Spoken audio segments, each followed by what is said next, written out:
ওহো, Turkish actor বুরাক ওজিভিত তাহলে কবে বাংলাদেশে আসবে সেই তারিখের ঘোষণা দিল নতুন ভিডিওতে। সেই সঙ্গে থাকছে এবার পিজা ছুঁড়ে সমালোচনার মুখে কেটি প্যারি। এদিকে আবার বড় অঘটনের সম্মুখীন সানায়া মালহোত্রা। বাঁচতে কি পারলো এই অঘটন থেকে? তবে আরেকদিকে হাসির পাত্রী হওয়া থেকে বাঁচতেই পারছেন না আমির খানের মেয়ে ইরা খান, এবং কারণ হলো পুরনো জিনিসের মায়া ত্যাগ না করা। ঘটনাটা কি গসিপসেই বলছি। তো প্রথমেই আসি বুরাক ওজিভিতের কাছে। বুরাক ওজিভিত যে বাংলাদেশে আসছে সেটা তো আমরা আগেই জানিয়ে দিয়েছি। ইনফ্যাক্ট বুরাক ওজিভিত নিজেও ভিডিওর মাধ্যমে জানিয়েছিল সে বাংলাদেশে আসছে সিঙ্গার বাংলাদেশের একটা ইভেন্টে। তবে কবে আসবে সেই ডেটটা তখন জানায়নি, বাট রিসেন্টলি সে একটা ভিডিওতে জানায় কবে সে বাংলাদেশে আসছে। Salam Bangladesh, hi from Istanbul. Remember, I mentioned I will be joining a transformation journey with Singer Beko. All my audience, I'm coming to Bangladesh on May 26th. See you soon. Wow, তাহলে এই তো আগামী 26 মে বুরাক ওজিভিতের বাংলাদেশে আগমন হচ্ছে, এবং বাংলাদেশের Turkish এই সুপারস্টারের ফ্যান্সদের জন্য এটা একটা বড় স্পেশাল ডে হতে যাচ্ছে। আরেকটা বিষয় বলি, তার সঙ্গে কিন্তু দেখা করার সুযোগও রয়েছে, কিন্তু এটার জন্য যেটা করতে হবে দেশ জুড়ে সিঙ্গার বেকোর যে কোনো স্টোর থেকে যে কোনো পণ্য কিনতে হবে। এবার আসি কেটি প্যারির কাছে। কেটি প্যারি তো সবসময় এমন কিছু করে থাকে যার কারণে পাবলিকরা হয়তো অনেক হাসাহাসি করে, না হয় আলোচনা সমালোচনা লেগেই থাকে। তবে এবার কেটি এমন একটা কাজ করলেন যা নিয়ে তুমুল সমালোচনাই হচ্ছে। আমেরিকান আইডলের স্টেজ থেকে সে দর্শকদেরকে উদ্দেশ্য করে ছুড়ে দিল পিজা।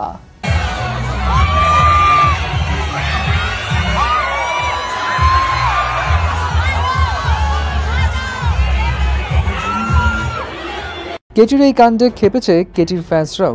অনেকেই বলছে যে কেটির ফ্যান্সরা অনেক ভালোবাসে ঠিক আছে, কিন্তু কেটি এভাবে খাবার ছুঁড়ে মারলো কেন? তার ফ্যান্সরা তো আর কুকুর বিড়াল নয়। এবং কেটির এভাবে খাবার ছুঁড়ে মারার বিষয়টা রীতিমতো অনেকেই ভক্তদের অপমান করার মতোই মনে করছে। যাই হোক বাবা, বেচারি বোধহয় এত কিছু ভাবেনি, কিন্তু আসলে এভাবে খাবার ছোড়া ঠিক হয়নি। এবার আসা যাক আমির খানের মেয়ের কাছে।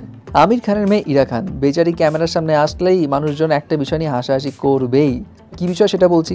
রিসেন্টলি সে তার ভাই জুনায়েদের সঙ্গে ক্যামেরায় ধরা পড়ে, কিন্তু ক্যামেরায় ধরা পড়ার পর তার একটা বিষয় নিয়ে পাবলিকরা আবার হাসাহাসি করছে। খেয়াল করে দেখেন চপ্পলটা, এই সেই চপ্পল যেই চপ্পলটা সে বিয়ের আগ থেকে পরে আসছে। বিয়ের দিনে এই চপ্পল পরেছে, বিয়ের আগেও পরেছে, বিয়ের পরেও পড়ছে। ইনফ্যাক্ট যখনই দেখা যায় তখনই তাকে এই চপ্পল পরেই দেখা যায়, এবং এটা নিয়ে অনেকে বলছে ইস, এই চপ্পলের মায়া কি সে ত্যাগ করবে না? যাই হোক, তবে অনেকে এটাও ভাবছে পুরনো জিনিসের প্রতি অ্যাটাচমেন্ট সবারই থাকে, হয়তো তার এই জিনিসের প্রতি অন্যরকম অ্যাটাচমেন্ট আছে। আর সে সুপারস্টারের মেয়ে হয়ে যেরকম সিম্পল, সেই সিম্পলিসিটি তো অ্যাপ্রিসিয়েটও করা উচিত। ফাইনালি আসি সানায়া মালহোত্রার কাছে। সানায়া মালহোত্রা বেরিয়েছিলেন ভোট দিতে, কিন্তু এরই মধ্যে ভোট দেওয়া শেষেই ঘটতে গিয়েছিল তার সঙ্গে একটা অঘটন।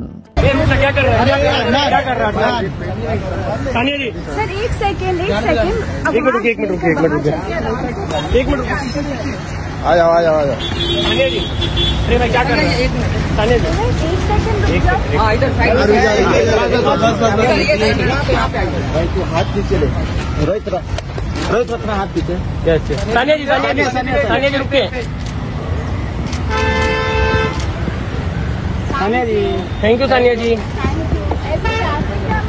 यस यस चलो काम करने लोगों ने।